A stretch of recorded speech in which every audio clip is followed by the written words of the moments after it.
And we are live. Everybody knows exactly what day it is. And I think everybody's writing hi today because Bitcoin is pumping and it is hashtag Friday Pi Day, baby. Everybody knows exactly what day it is. I appreciate everybody for showing up. If you're here from the future, hello from the past. Make sure you smash the like button. Make sure you hit subscribe. Boom! Bang on the notification bell. Comment anything that you want in the relevant sections. Let me know if you're happy about this, if you're bullish on this, what your price targets are. We're going to go through it. I'm going to talk about a little bit of new stuff. But then we're going to go through where I see Bitcoin potentially going. We did just crack 100K again. If you remember, I was calling for 92K before we had a leg up. That happened. Then we got the leg up to about 104, and then we went right back down to 92. It was wild, man. In 3 minutes, I watched this happen live yesterday. It was nuts. I actually was in a short position at like $101,000 or something. I already had my take profit set at, I think it was like 97.8.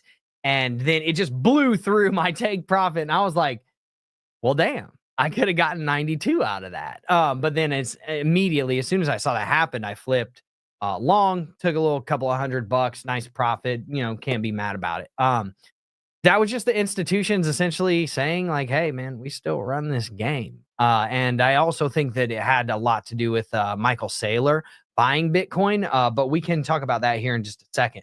So, yeah, first and foremost, I hope everybody's doing good today. We've hit Bitcoin over 100K twice now, and right now as it sits, we should still be over 100K. I don't know, things are pretty volatile right now, so yeah, we are 108, 100,900, something like that.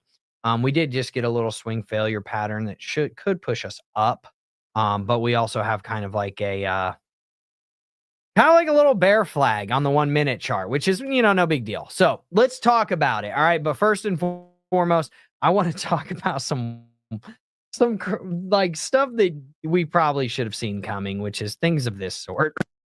Right. So we have the Hawk Tour team. Whoops, hold on. Let me make sure the stream is still doing everything. Okay, it is. All right.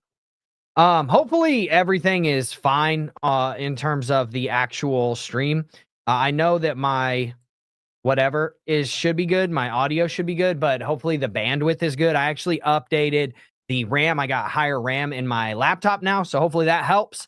Not much I can do about the internet. Florida internet does what Florida internet does. And if it's overcast, it's overcast. There's nothing I can do about it. But let's check out what I'm talking about. All right. So the Hawk Tua girl, which if you don't know who that is, it's this girl that basically literally got famous from saying Hawk Tua it's a weird world we live in now, man. Be that as it is, you can go and Google her. She literally launched a meme coin. Okay. And this is going to be a trend. Okay. Everybody's going to launch meme coins, right? All the influencers, and then they're going to dump on their people just like they always do, or their insiders are going to dump on their people, and then they're going to act all surprised like they didn't know that was going to happen. Maybe she didn't know that was going to happen. I think she's only like 22 years old, and maybe she's not. She's super wet behind the ears in crypto, and maybe she did get taken advantage of. Who knows?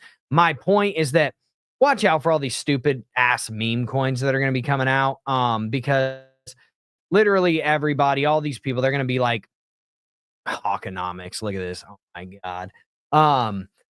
Everybody's going to be coming out with meme coins now, and a lot of them are going to get rug pulled. And hers got rug pulled within, I believe it was like the first 15 minutes or something like that. Let me see if they have a picture of the chart on here.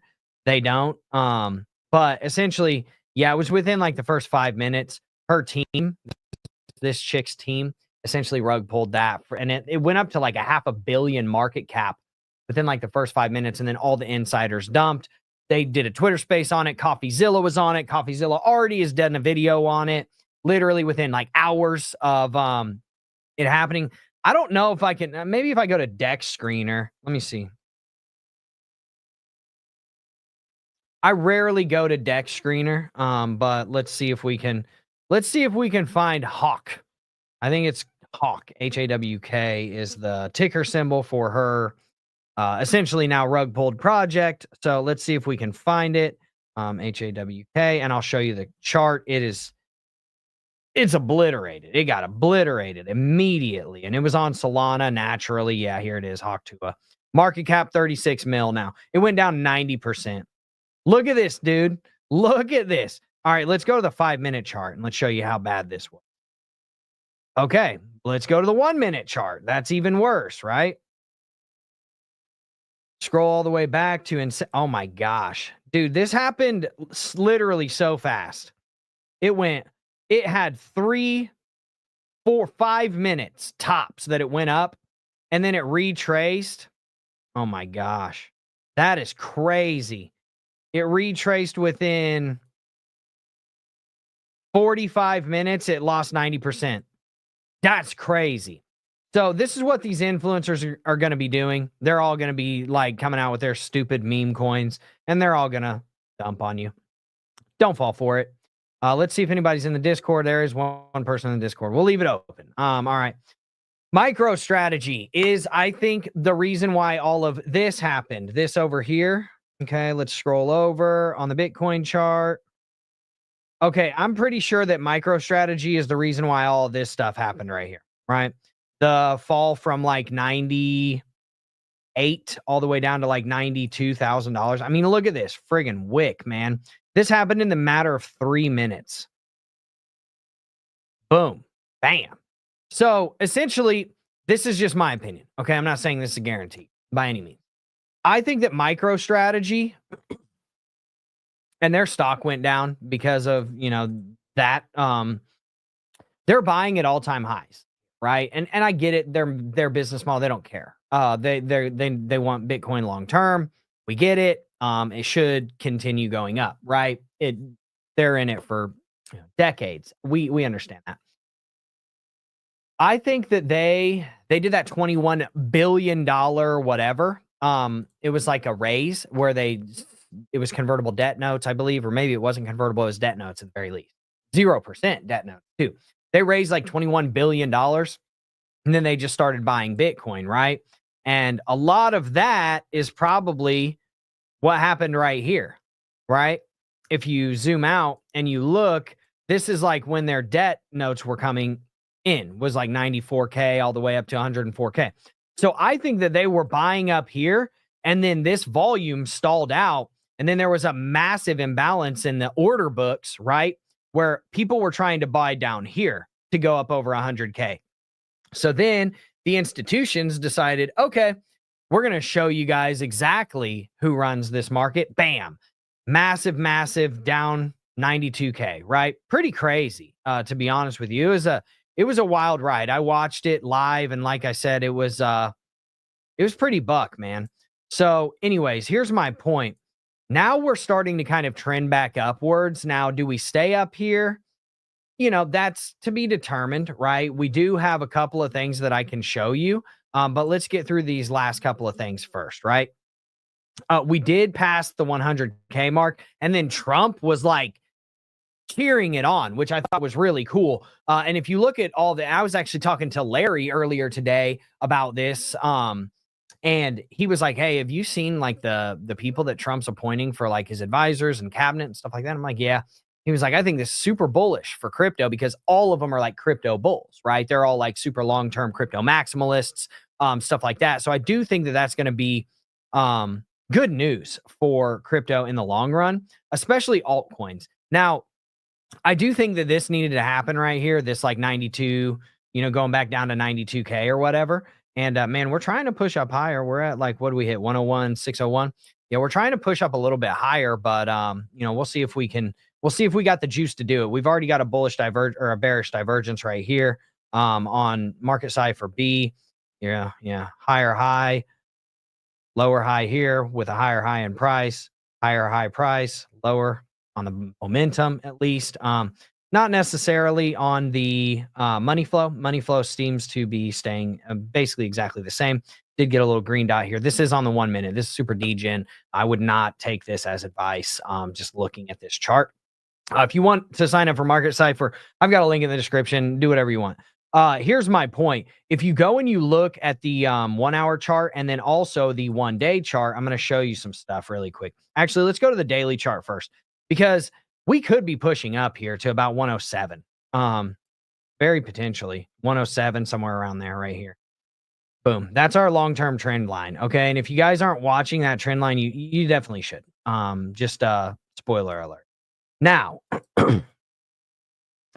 we did have a doji candle here. Okay. This doji, if you know what a doji is, this is on the daily chart, right? Dojis usually come in at highs or lows. Okay. And a lot of times they will signal a reversal. Okay. Now, is this signaling a reversal if this continues to go upwards? Not necessarily. Why? Because we have a bullish wedge here, right? And this wedge, we've actually broken out of it here. So as long as we stay above this, 97.6 range right here, and we don't break back into that wedge, we're looking good. Okay. And also, we want to see a confirmation candle close above this candle. So we won't know that until at least the end of the day tomorrow, right? So just keep this on your radar. Go draw the lines on your chart. So you can literally look at it. Let me make sure that it all looks okay. Yeah, you can see everything on my chart. Yeah, go draw the lines on your chart, man, and dudes and dudettes, and see what you can do with it. But anyways, here's my point. If you go, and I'm going to actually zoom out to the weekly chart just so that it makes it a lot easier for us to zoom out and see all this, okay? But I'm going to zoom out to the weekly chart, and I'm going to show you exactly what I'm talking about. Bing, bang, boom. Okay. All right. So if you take these, if you take and you draw these upward channels, like basically from here, yeah. All right. So we've already claimed this channel. Okay. This channel from the previous all-time highs up to here, we're already above that. Okay. That's great, right? We need to stay above this. That's 95.3 is right where it's at. Okay. Now that's fine.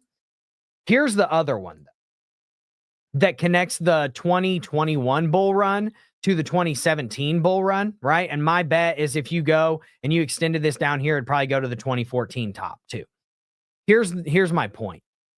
That puts us right here at about 107. Okay. So that's kind of like a big inflection point where if we go there, there's probably going to be a pretty big rejection there to come back down here into the 90K range because we know we have some massive support here in the 90K range. But I don't think I don't think that this is the end for Bitcoin. Okay, is my point. This is not the end for Bitcoin because although these channels don't usually get broken to the upside, we also don't usually have MicroStrategy buying $21 billion worth of Bitcoin, BlackRock having to buy tens of billions of dollars worth of Bitcoin, a presidential candidate that's trying to make our currency or our treasury hold a certain amount of Bitcoin, governments that are buying Bitcoin, and things of that sort. So yeah, I think that maybe we see a pullback here, maybe back down here to the, $90,000 region. You could even go all the way down to 80K, right to the middle of this channel and still be like in a skyrocket bull market, just uptrend, right? So we're going to leave this on here really quick, but I want to also show you, we've already broken out of this bullish wedge. So where could that bullish wedge take us? Well, I'll show you. If we draw this, boom, take it over here. And let's say that we broke out right here. I mean, that could take us up to about 130. Okay. And if you remember, if you've been watching my channel for long enough, or you've been watching these briefings for long enough, that 130 level actually lines up with some pretty significant things. Okay. So let me get all this stuff out of here. Let's see what this is. This is a bullish triangle. Yeah, we broke out of this too. That could take us up to about 130. Let me see. Inverted head and shoulders that might be one. Nope, that's not. Okay. We got to go to the daily chart for this because I need to zoom in a little bit more. But we do have a cup and handle pattern. Okay. That should bring us up to about 120. And we can literally fall all the way down to 70K and not even be worried about it. My guess is we're probably going to be somewhere in this 80 to 90K range would be like the really bottom end of this move, right? Because we have super high supports down here. Now there's one thing that I do want to show you, which is right here. That's not it. Sorry. I've got a lot of stuff. Okay, 107K fib. Okay. Here we go. This is where we start to get confluence, right? 140. This is the 2017 fib retracement level. We've already fully extended from the 2017 bull run, right? And that's right at the 87K range. Now, what about the 2021 bull run, right? That's what brings us to 120, okay? So we're starting to see confluence here in the $120,000 to $130,000 range, okay? Now, obviously, we have to get through 107 first, probably take a little pullback, rock it up, do what we need to do, right? Let me show you one other thing. This is called the CME gap that I don't know if we will probably ever fill this gap. Let me see where it's at. We don't even need to talk about it, honestly. It's like right here. It's at about 77K. Okay. Now, if we went down to 80K, could we almost fill this gap? Yes, we could. But, you know, am I super worried about that level?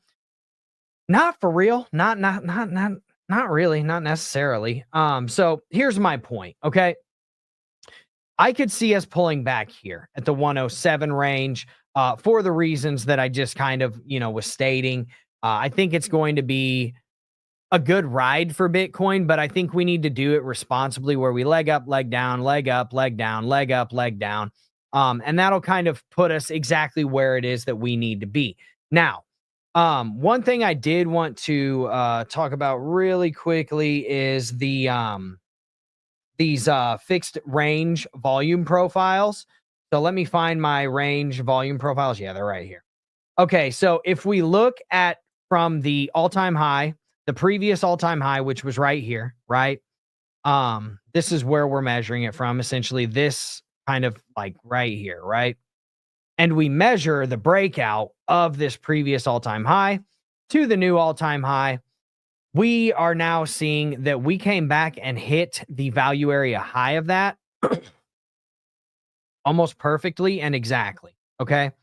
Why does that matter? Because this is a huge level of support for us, okay? Now, where is the point of control on that? 68K. Where's the value area low? 60K. Are we going to get to 60K? Probably not. But, you know, could we get down here to 70K? Could we get down here to 80K potentially? We could probably potentially get to 80K. Now, here's my point. There's a lot of support all the way down to about $88,000. There's a massive, massive amount of support. Where can you see that support? Right here. These big high volume nodes. There's even support now right here at the $98,000 range, right?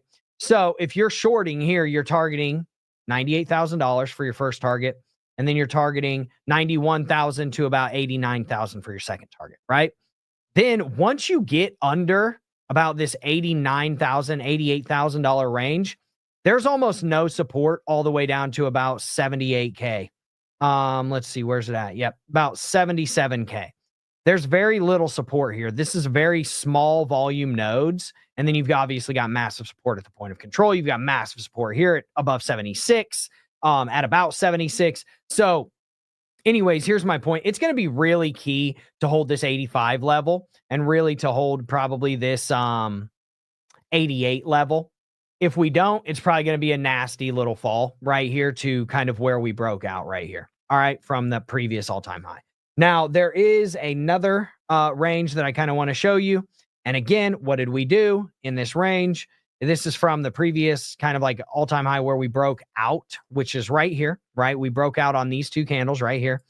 And then if you look and we take it to the top, which is right here, we came back down and we basically tested that value area low. Okay. We came within, it is 92,000 value area low. We came within $1,500 of it.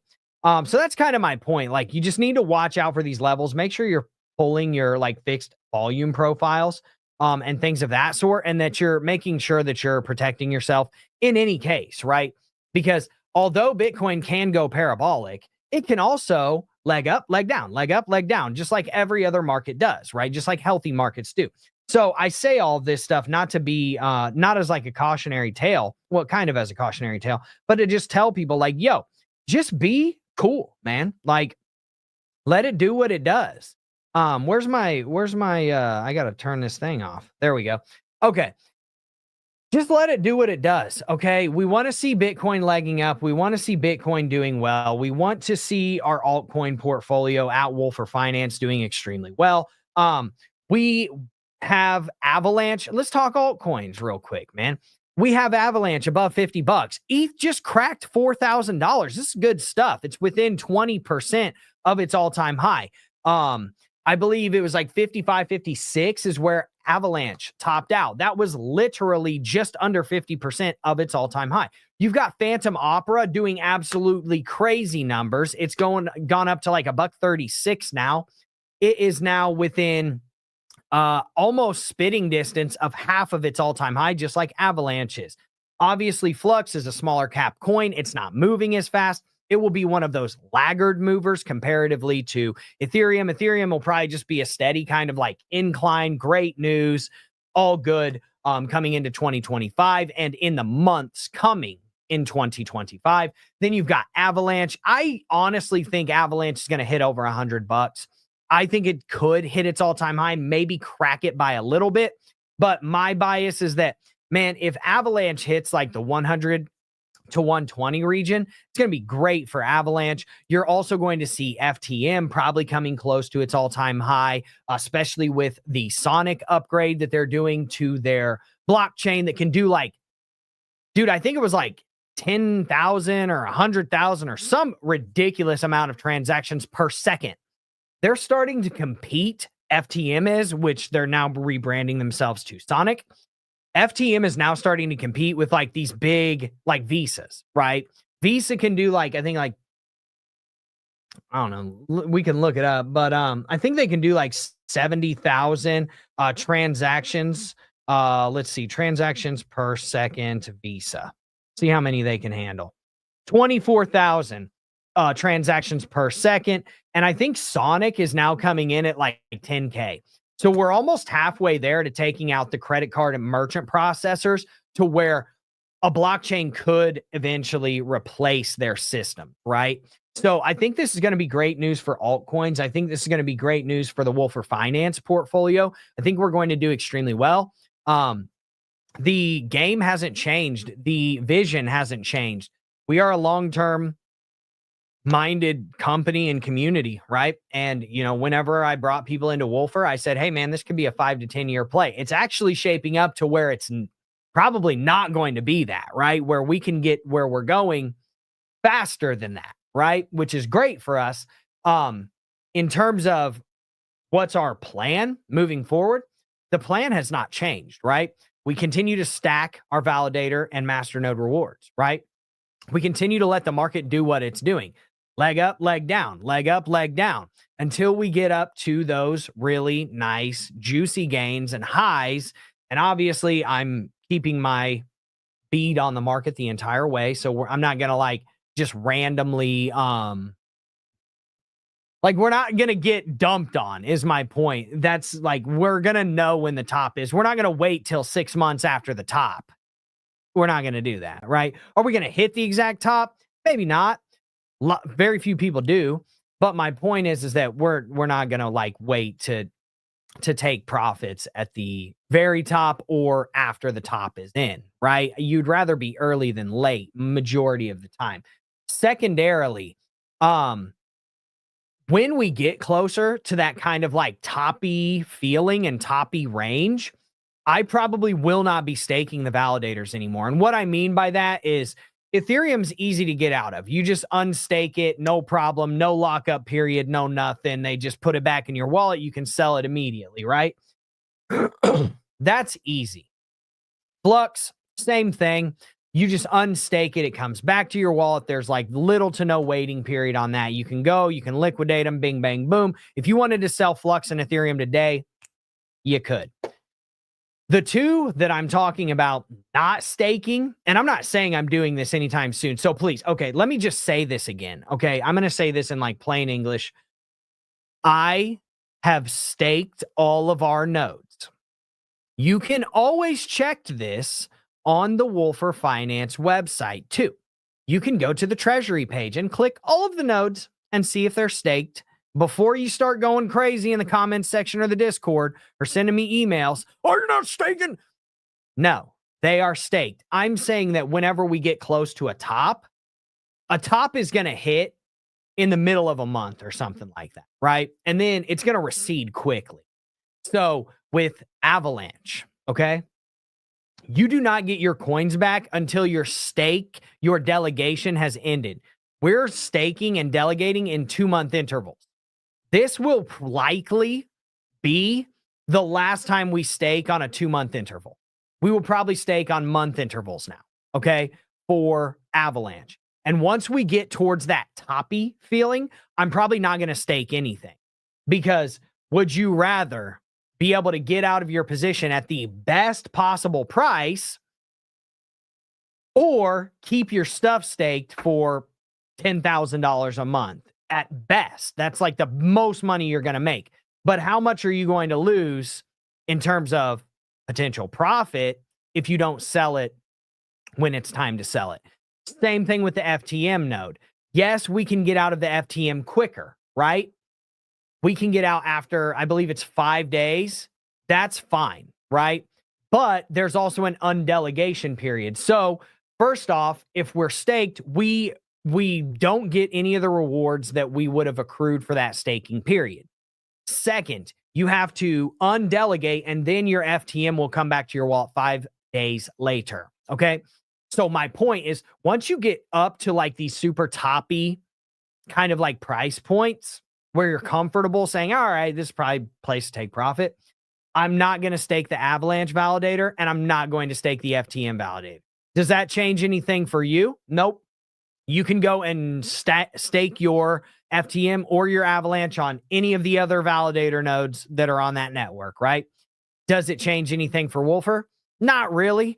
If we're not staked for a month because we're like, okay, this is where the top is going to be coming in, you would rather be open and liquid and ready to take those profits rather than sitting there staked and being forced to stay in those positions. And then all of a sudden you see the top come in, and then Avalanche and FTM go down by 20% after that. And you're just like, I did all that for 10 grand of profits on FTM and Avalanche, but we lost 100 grand in value that we could have had if we would have just liquidated at the right time. So that's my point. Probably one, stake the nodes for the most part. And once we get closer, okay, again, nothing is unstaked. Cool. Nothing is unstaked at this point. Check the Wolfer Finance. Let's do it. I'm just going to do it. We're going to show you exactly what you need to do. All right. Where's my display capture? Right here. All right, cool. Boom. Okay. I should probably make myself small. Obviously, I'm the best streamer in the world. I'll agree upon that. Okay, here we go. All right. So Wolfer.finance. In case you happen to give a F. Treasury. Right here. Right there. All right. Just go there. Boom. Right? Now, if you want to see our AVAX validator node, look at this little button. All right. I make sure that you can see this. Okay. Yeah, you can. Okay. AVAX validator. Just click on it. This is just an example. Okay. I just want everybody to know exactly how you can check things. Just click on it. Okay. This is our validator. It's been the same validator since forever. Okay. This was literally created on June 11th, 2022. When did Wolfer Finance close? Or July 11th, 2022, right? When did Wolfer Finance kind of like close its offering? It was like the 27th of June, something like that. So anyways, here's my point. As you can see, 99.98% average response rate, 99.98 delegation success rate, 100% delegation rate, total validations, 26, blah, blah, blah. This is the Wolfer Finance one, baby. You want to check if it's staked, go check there. It even tells you like how much is staked, how much our pending rewards would probably be. Here's how our pending rewards. Here's how much is staked by us. Here's how much is staked by other people. Here's how much is staked in total. Okay. So when we get to that like toppy nature, this will not be staked anymore. Okay. This is one of the ones that I'm talking about. Again, staked still right now as it is. This is the Wolfer Finance FTM validator node. As you can see, Wolfer Finance. Now it might be different by then because they're supposed to be coming out with Sonic. So things might have changed by then. But yeah, anyways, you can see all all of our delegations, all that stuff. And you can see, is it active? Is it online? Yes and yes. How much downtime? 0 seconds, blah, blah, blah. This is how much is delegated to us. This is how much we have on it. Bing, bang, boom. That's it. That's that. You can even do the same thing for the Flux node. Go check out the Flux nodes. You can do the same thing for the Ethereum validator nodes. They're all separated. They're all trackable. Like no one should ever ask me if something is staked. Go to the website. Okay. So like I said, boom, 2, 4, 6, 8 Flux validator nodes even shows you our uptime, all that stuff. Bing, bang, boom. And even the rank of our nodes on the network, all that type of stuff. So with that being said, that's exactly how you essentially do that. So now, again, like I said, nobody should be asking me like, hey, yo, Drew, are we staked? Yes, of course we're staked. So as it sits right now, I have no plans on taking them down until we get up closer to that kind of, like I was saying, toppy nature of where are we going to be at 2 months from now, right? How long does the bull run continue? Bing, bang, boom. So with that being said, hopefully that gives everybody kind of like an update. Obviously, I'm keeping my beat on the market. I'm keeping my pulse on the market. We want to maximize everything for everyone, okay? Which is why we're sticking to the plan that we are. Does it make sense for someone to transfer out $2.50 worth of dividends to people when those dividends could be worth 3, 4, 5x more, a few months from now, and everybody makes more money? No, it doesn't. And I'm not going to do it. And you can gaslight me all you want. You can ask me about it all you want. You can offer up your opinion all you want. That's fine. It's not going to change the way that I'm conducting it because I'm doing it with everybody's best interest in mind and not just one random person that wants some pizza money this week, right? So with that being said, we're going to maximize everything that we can with Wolfer for a reason. And hopefully that's good with everybody. So with that being said, everybody have a great #Friday Pi Day with their beautiful families. I appreciate you for showing up. I hope we have a really good Christmas coming up. I will see you in the next stream. Everybody have a good day. Peace.